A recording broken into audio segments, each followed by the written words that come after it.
Welcome to day 7 of our Holy Land journey. Today we head to the city of Jerusalem. It was a beautiful day, another beautiful day in the 50s with sunny weather, and we headed to the Temple Mount today. At first we stopped to see the Western Wall, and it was quite an experience to be among all the worshipers there. Next we left the city and went to the Bethphage Chapel. He sent 2 of his disciples. He said, "Go into the village opposite you, and as you enter it, you will find a colt tethered on which no one has ever sat. Untie it and bring it here.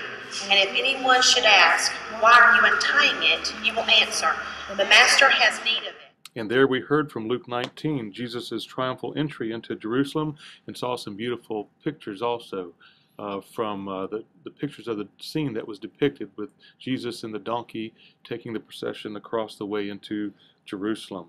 Next, we went to the Church of Our Fathers and heard about the Lord's Prayer from verse 11. And then we also sang our version of it.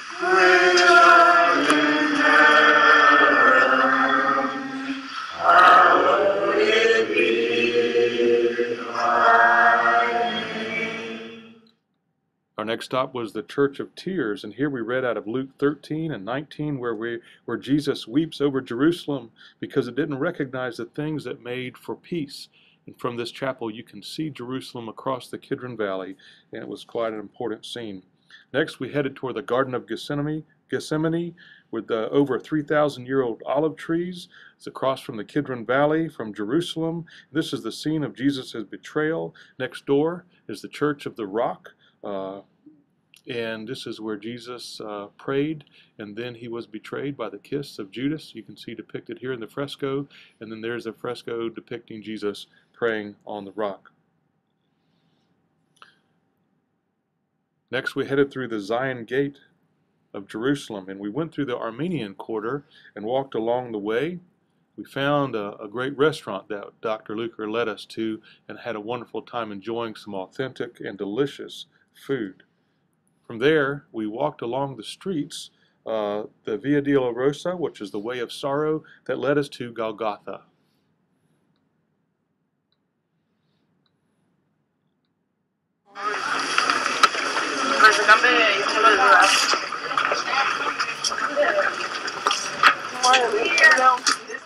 Golgotha is placed right at the entrance of the Church of the Sepulchre, and this is where Jesus was hung in a public way so people would see him. And then inside you can see the area that is believed to be the spot where the cross was and the rock that is there, and you could go down and actually go to this beautiful altar setting with a depiction of Jesus on the cross and touch the rock with your own hand, as Anne is doing there.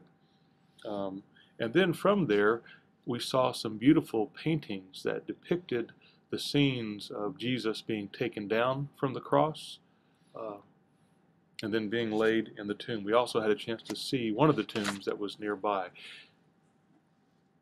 As you can tell, this was a powerful and very meaningful day in Jerusalem. Tomorrow we're going to head back and have worship at the Lutheran church there, and then we'll see some more sights of the city. We hope to see you then.